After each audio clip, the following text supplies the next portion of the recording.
જ્યારે કોઈ પણ જીવનનો પ્રશ્ન આવે ત્યારે વૈષ્ણવે કમથી કમ બહુ ફાંફા નહીં મારવા. જો જીવન છે, સંસાર છે, એટલે ઉદ્વેગ અને ચિંતાઓ બહુ સહજ છે, સ્વાભાવિક છે.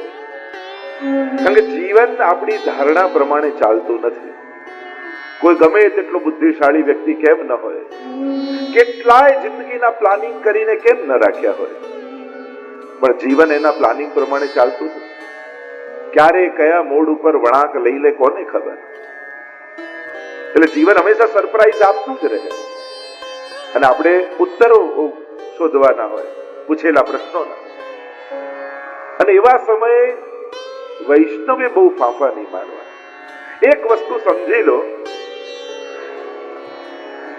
નિષ્કામ ભક્તિ કદાચ તમે નથી કરી શકતા, કામનાઓ છે, પણ એક વાત સ્પષ્ટ લખી લેજો, અન્યાશ્રય કરતા સકામ ભક્તિ સારી. માંગવું જ છે, માંગ્યા વગર નથી રહેવાતું, તો વૈષ્ણવ ઠાકોરજીને નહીં કહે તો બીજા કોને કહેવા જશે? અમારા ગીતાજીમાં તો ઠાકોરજી એમ કહે છે, આર્તો જિજ્ઞાસુ અર્થાર્થી જ્ઞાની ચ ભરતર્ષભ ચતુર્વિધા ભજન્તે મામ જરા સુકૃતિનો અર્જુન. ભગવાને અર્થાર્થી હોય કે આર્થ ભક્ત હોય, દરેકને ભક્ત કહ્યા છે. માંગવું એ અપરાધ નથી. હા, ભક્તના જીવનની ઉત્તમતા નથી, ઉત્તમ અવસ્થા ન કહી શકાય, પણ સકામ ભક્ત પણ ભક્ત છે. એટલે અન્યાશ્રય કરતા સકામ ભક્તિ સારી. ગમે ત્યાં ફાંફા મારવા કરતા. કારણ કે માણસ જયારે દુઃખ આવે ને, સમજ બંધ થઈ જાય, કોઈનો સાથ ન રહે. કારણ કે જીવનમાં એક વાત યાદ રાખજો, દુનિયાના લોકો મદદ કરી શકશે, સુખી નહીં કરી શકે.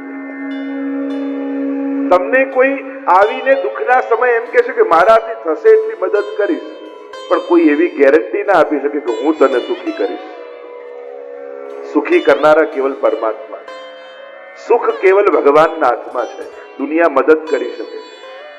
અને જો તમે તમારા જીવનમાં સુખ ઈચ્છતા હો, મંગલ ઈચ્છતા હો, આનંદ ઈચ્છતા હો, તો આનંદનું મૂળ ક્યાં છે? તો કે ભગવાન. દુનિયાનો કયો માણસ પોતાના જીવનમાં સુખ નથી ઈચ્છતો, આનંદ નથી ઈચ્છતો, મંગલ નથી ઈચ્છતો? કોઈ કે હું ભગવાનમાં માનું ન માનું, પણ તું મંગલ તો ઈચ્છે છે, તારા જીવનનું આનંદ તો ઈચ્છે છે. બસ એ આનંદનું સ્વરૂપ એ જ પરમાત્મા છે. તારા જીવનનું મંગલ રૂપ નિધાન સાંભળો, મંગલ રૂપ નિધાન. એટલે મારા સાહિત્યકારો કહે ને કે જ્યારે મંગળ પર જીવન છે કે નહીં એ શોધવા માટે માણસ મથામણ કરે છે, પણ જીવનમાં મંગલ છે કે નહીં એની ચિંતા નથી કરતા. આપણે મંગળ પર જીવન, એના માટેના કેટલા કોશિશો વૈજ્ઞાનિકો કરે કે ત્યાં જીવ હશે, કેવી સૃષ્ટિ હશે, હશે કે નહીં. આપણે બધા 7 દિવસ એક મંથન કરવા બેઠા છીએ કે અમારા જીવનમાં મંગલ પ્રગટ થયું કે નહીં.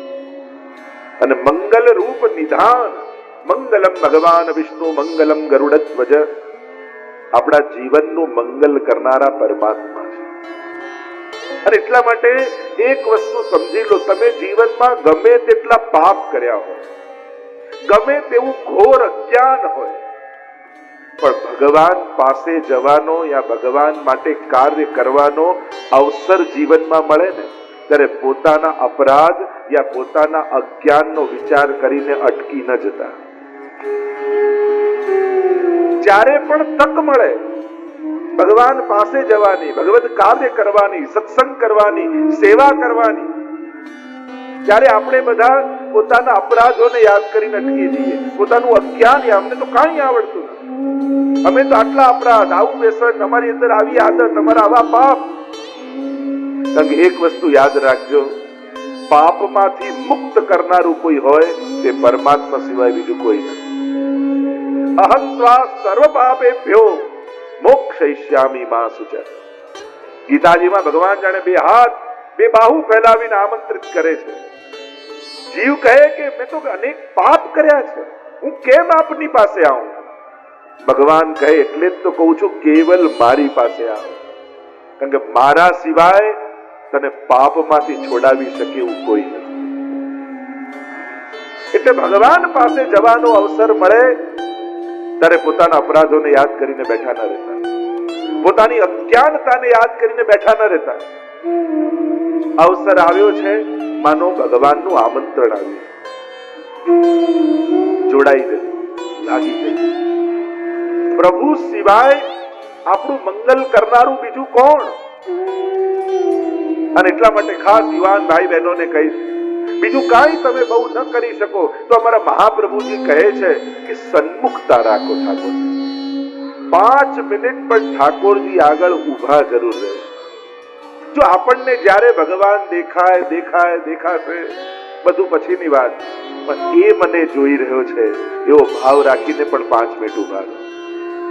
ભગવાન મને જોઈ રહ્યો છે, કારણ કે પ્રભુની દ્રષ્ટિ પડે ને તો એ જન્મ જન્માંતરના અપરાધો ટળી જાય. તમને હવેલીમાં અનુકૂળતા આવતી હોય તો હવેલીમાં, ઘરે ઠાકોરજીની સેવામાં આવતું હોય તો ત્યાં. પણ અમારા મહાપ્રભુજી સ્પષ્ટ કહે છે, યદા બહિર્મુખાયુયમ ભવિષ્યત કથંચન તદા કાલ પ્રવાહસ્થા દેહ ચિત્તાદયોપી. જો તમે બહિર્મુખ થયા, ભગવાનથી વિમુખ થયા, તો આ કાલના પ્રવાહમાં વહી જતા તમને કોઈ રોકી નહીં શકે. ન બુદ્ધિ કામ આવશે, ન પુણ્યો કામ આવશે, ન સમજણ કામ આવશે, ન ભણતર કામ આવશે. તણાઈ જશો આ કાલના પ્રવાહમાં. એક જ વસ્તુ બચાવે એમ છે, પ્રભુની સન્મુખતા. 5 મિનિટ ઉભા રહો. નક્કી કરો મારે રોજ એક અષ્ટાક્ષરની માળા કરવી છે, એક યમનાષ્ટકનો પાઠ કરો.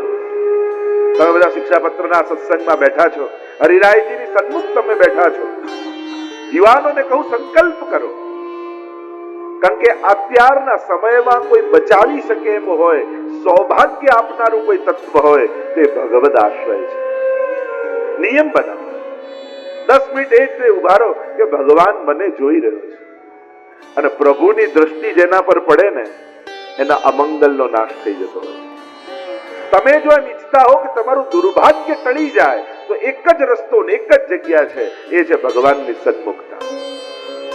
તમે બધે જ ફાફા મારી લો છો દુર્ભાગ્ય ટાળવા માટે, પણ એનો સીધો ને સરળ રસ્તો મારા મહાપ્રભુજી બતાવે છે, પ્રભુની સન્મુખતા.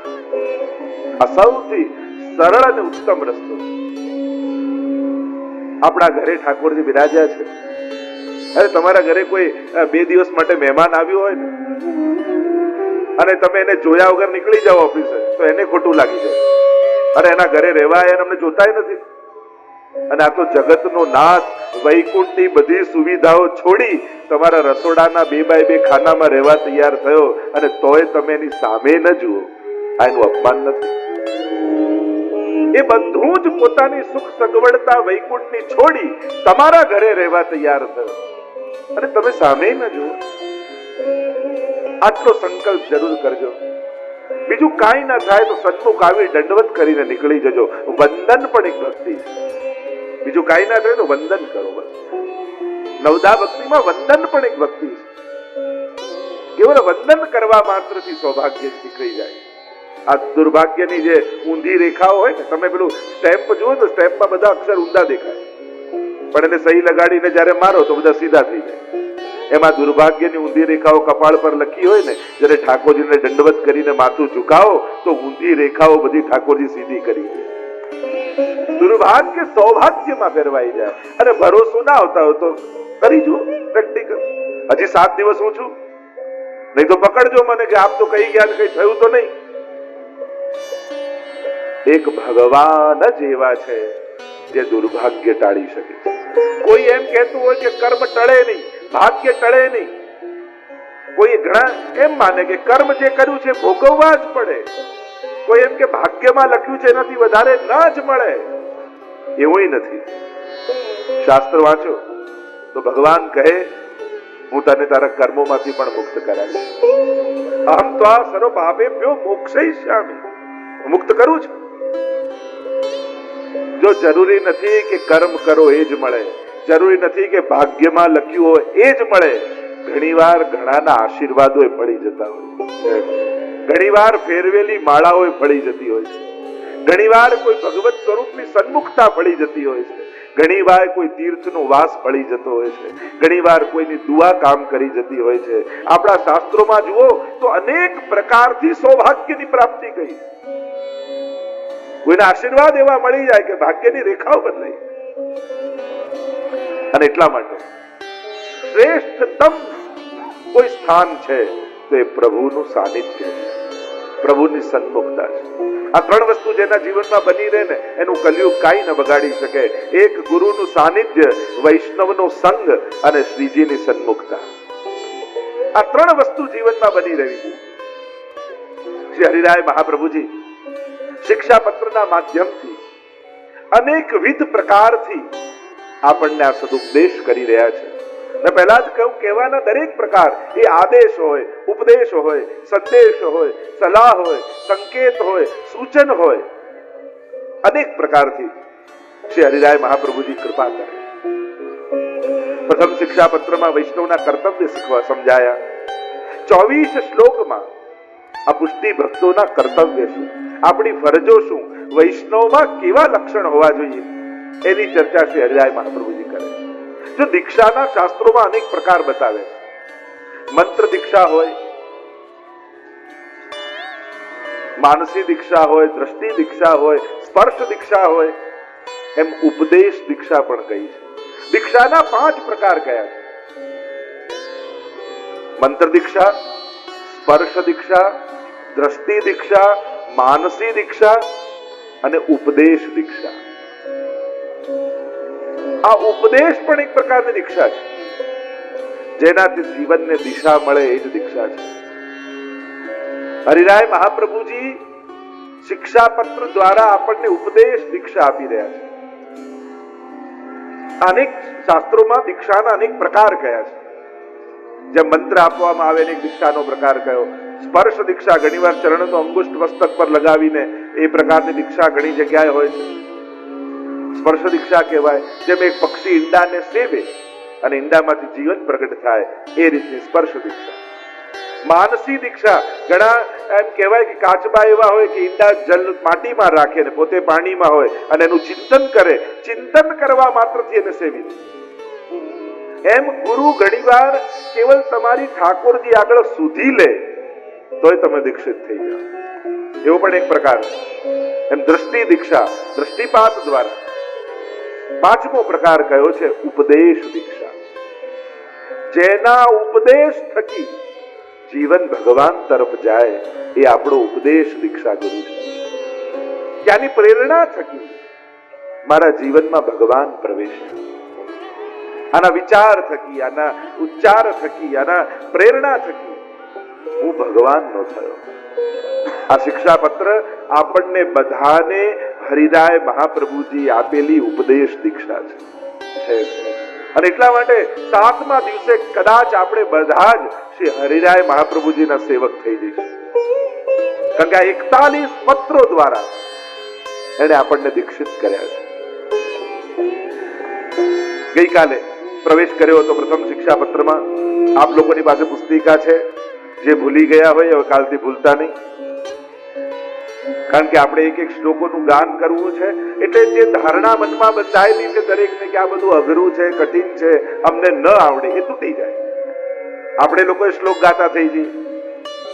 આ 1-2 દિવસ શ્લોકો વાંચવા લાગશો ને તમને સંધિ આવડી જશે, પછી એના અર્થઘટનો કરતા આવડી જશે ને ધીમે ધીમે આપણે બોલતા થઈ જશે.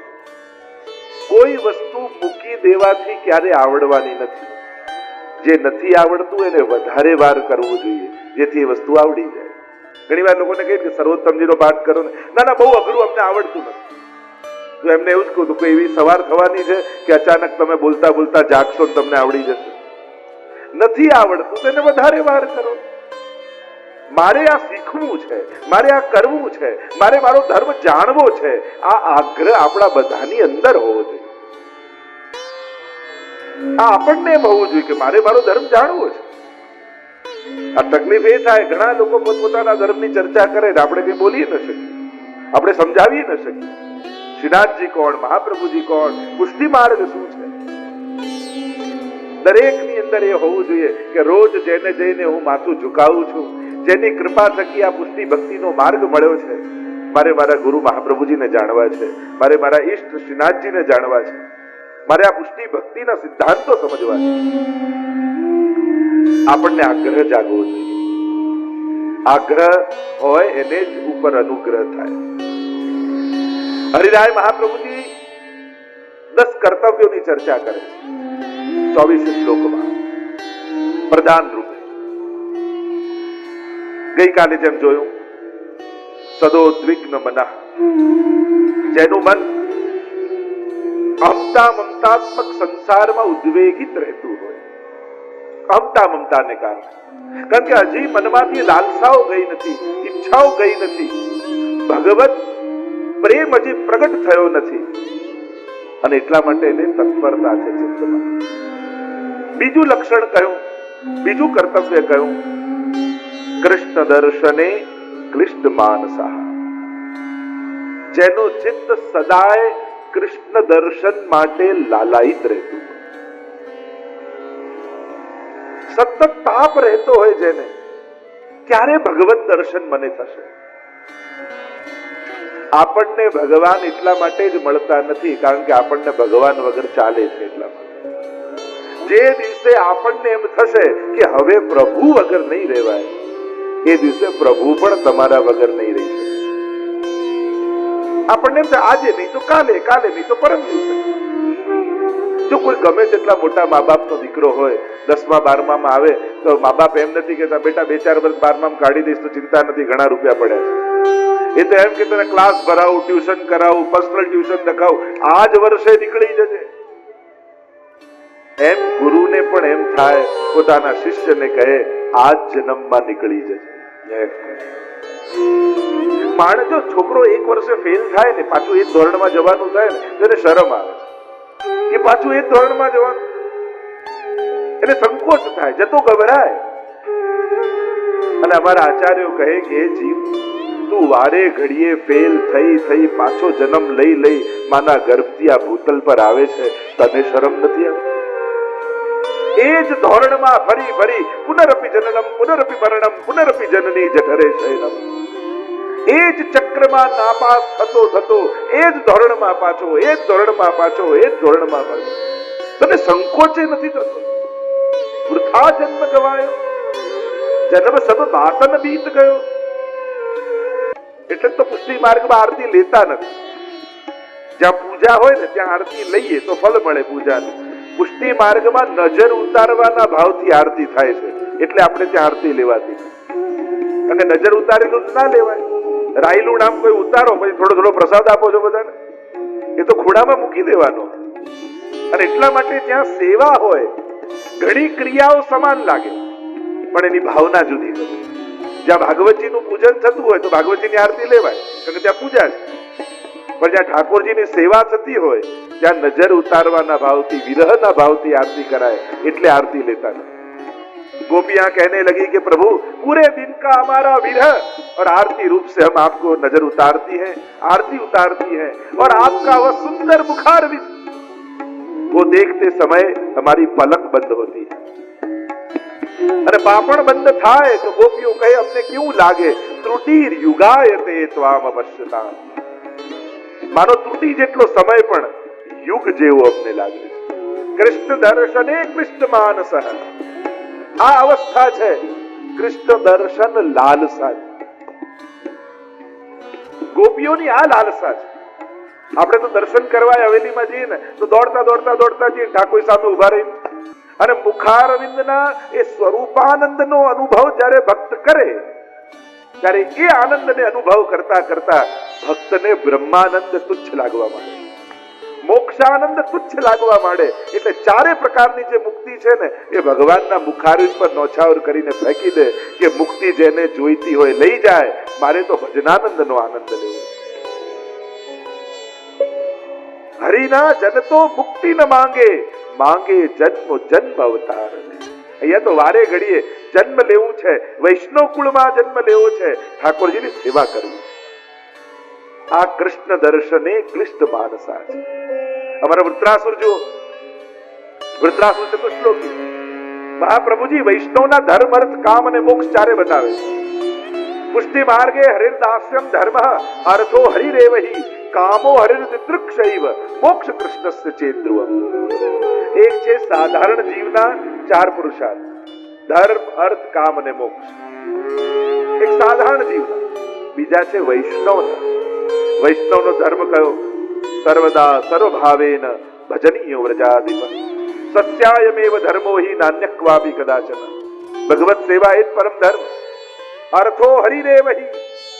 વૈષ્ણવ માટે અર્થ શું છે? જા ધન તે ગોકુલ સુખ લૈયત સગરે કાજ સવારે ધર્મ હી તે પાયો યહ ધન ધર્મ હી તે પાયો. વૈષ્ણવ માટે એ જ સર્વસ્વ સર્વોચ્ચ ધન છે જેનાથી વ્રજનું સુખ મળે. અને વ્રજનું સુખ શેનાથી મળે છે? આપણા માથે બિરાજતા ઠાકોરજી. અને એટલે જ ધનતેરસના પદમાં કહી ધન ધોવત નંદરાજી. જ્યારે ધનતેરસનો દિવસ આવ્યો, બધા જ વ્રજવાસીઓ ધનનું પૂજન કરવા લાગ્યા. એટલામાં ગોપીજનો નંદાલયની આગળથી નીકળી યશોદાજી લાલનને સ્નાન કરાવી રહ્યા છે. એટલે ગોપીએ પૂછ્યું, ઘરી મૈયા તારે ધન નથી ધોવું? એટલે જલનો લોટો ભરી લાલનના માથે નાખીને કહ્યું, ધન ધોવત નંદરાજ. આ લાલનને સ્નાન કરાવું છું ને તો મારું રોજ ધન ધોવાય. કારણ કે મારું ધન તો પ્રભુ જ છે. અર્થો હરિરેવહિ કામો હરિર દૃક્ષૈવ કૃષ્ણ દર્શને કૃષ્ણ માનસ. કૃષ્ણ દર્શનની લાલસા એ જ વૈષ્ણવનો કામ પુરુષાર્થ. આપણે આંખ બંધ કરી આત્માને નથી જોવો, આપણે તો આંખ ખોલીને પરમાત્માને જોવો છે. મારે તો આ જ ઇન્દ્રિયોથી ભગવાનને અનુભવો છે. પુષ્ટિ ભક્તિ એટલે આ જ ઇન્દ્રિયોનો ઉપયોગ કરી પરમાત્માનો અહેસાસ અનુભવ કરી લેવો.